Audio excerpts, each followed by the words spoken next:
Neslaptos naujienos. Prezidentės patarėjai Daivai Ulbinaitei iškelta byla dėl paslapties paviešinimo tuoj atsidurs teisme. Dabar su byla susipažįsta Ulbinaitės gynėjas. Šiaip tai geresnio gynėjo negu prezidentė nerasi. Dar Suvorovas sakė, kad geriausia gynyba yra puolimas. Mes įveiksim teismų Alpes.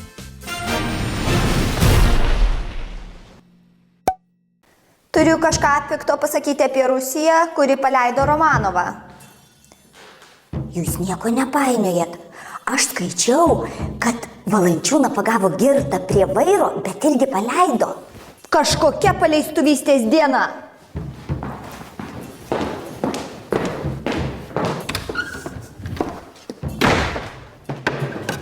Labas rytas, ekscelencija. Labas. Labas. O! Gerai, smagu buvo. Ar jau pasiruošus rinkimams? Tai yra perrinkimams.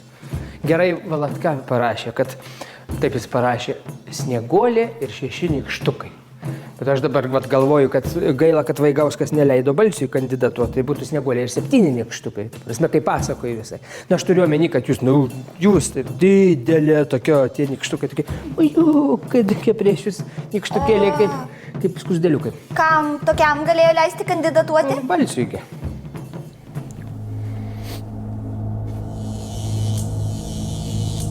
Praradai balsį, aš irgi kažkada praradau. O, baigė šviest. Kaip gerai. Kaip ten toj pasakoje, ekscelencija buvo Snieguolė, gavo užnuodytą obuolį. Kokį užnuodytą obuolį? Kokį, kaži kokį. iPadą su virusu. Ne, iš tikrųjų, paprastą elementarų užnuodytą obuolį. Bet Jaunikaitis, bučiniu į lūpas, ją prikėlė.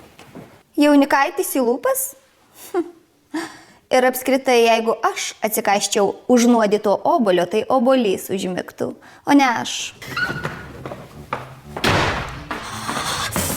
O, Ulbinaitė, be beldimo atėjai.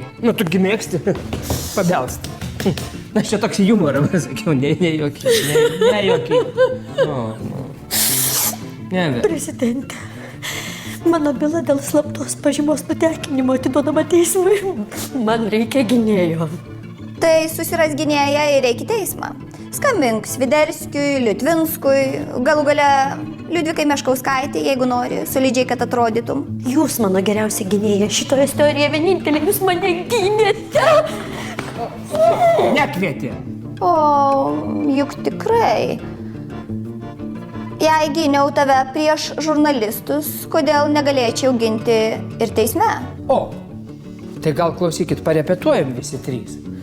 Ekscelencija pabus gynėja, Ulbinaitė pabus, nieko, nesipurtykit, pabus nusikaltėlė Ulbinaitė, o aš, pavyzdžiui, galiu pabūt, o žiūrėkit, kirtausi iki galvą šitam teisėjui, tai perukas nulėkė pas mane liko, o aš pabūsiu teisėjas, ką, pirmyn.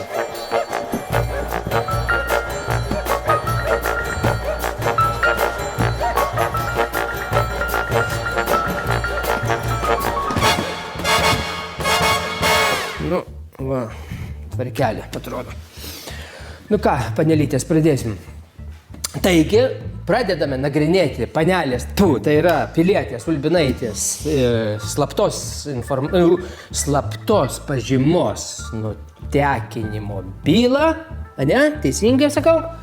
Žodis suteikiamas gynėjai. Ačiū, Virgi. Atsiprašau, to pirmiausiai turite atsikelt ir pasakyti ačiū teisėjau. Tai jūs. Ačiū, teisėjau. Gerbiami prisiekusieji. Stop. Atleiskit, bet Lietuvoje prisiekusių nėra. Tęskit. Kaip nėra? Aš kažkada juk prisiekiau. Gerbiamas teisėjau, mano ginamoji šioje slaptos pažymos nutekinimo byloje yra ne prie ko. Galite patikrinti melo detektoriumi. Kaip dieve, tik ne taip. Nereplikuokit iš vietos. Kai žodį suteiksiu, tada. Gerai, tęskit. Tai man vėl stotis? Sėdėkit, ką čia. Aš matau labai daug problemų VSD ir prokuratūroje. Saugumas nesugebėjo išsaugoti paslapties. Prokuratūra nesugebėjo padaryti paslapties iš to, kad saugumas neišsaugojo paslapties. Aš reikalauju, kad mano ginamoji per 24 valandas būtų išteisinta. A jūs nieko negalite reikalauti, ekscelencija. Teismai Lietuvoje nepriklausomi yra. O kas skiria teisėjus? Per 24 valandas aš galiu ne tik paskirti, bet ir atleisti teisėją. Tai palaukite, ekscelencija, jūs dabar kalbat kaip prezidentė ar kaip Ulbinaitės, kaip jinai ten atstovė gynėja? Aš ir esu prezidentė Ulbinaitės gynėja. Todėl tikiu, kad teismas priims teisingą sprendimą, nes už neteisingus sprendimus yra skaudžiai baudžiama. Ar ne, Virgi? Kur Virgis? Aš ne Virgis, aš teisėjas. Ar ne, Virgi?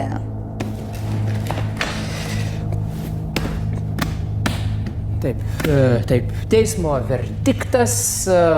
Ulbinaitė ne prie ko. Išteisinta. Baikit jūs tos krumplius čia barbent, jau nervuoja. Tikiuosi, visi matė, kurie turėjo tai matyti ir visi suprato, ką turėjo suprasti. Nu va, galima sakyti, posėdis baigtas, ačiū, einam, Ulbinaitė. Tu man konjako bonkas skolinga. Už ką? Kaip tu iš ką aš išteisinau tave, dar už ką? Čiagi repeticija buvo. Paklausyk, Ulbinaitė, šita repeticija, žinai, rimčiau už kai kurios posėdžius, už visus posėdžius, tiesą sakant. Vat mes, pavyzdžiui, repetavom su Liudviku Kalėdų eglutę, paklausyk mane. Girdžiu. Tai vat, repeticiją atlaikėm puikiausiai, jau pats vakarėlis, tai jau, žinot, jau liežuvis ir kaip, dovanas aš rytoj pasiėmiau. Viso gero. Sakiau, aš šampano su tavim negerčiau. Aš ir neprašau gert šampaną, aš prašau konjaką dovanot. Ar tu supranti, ką aš tau sakau?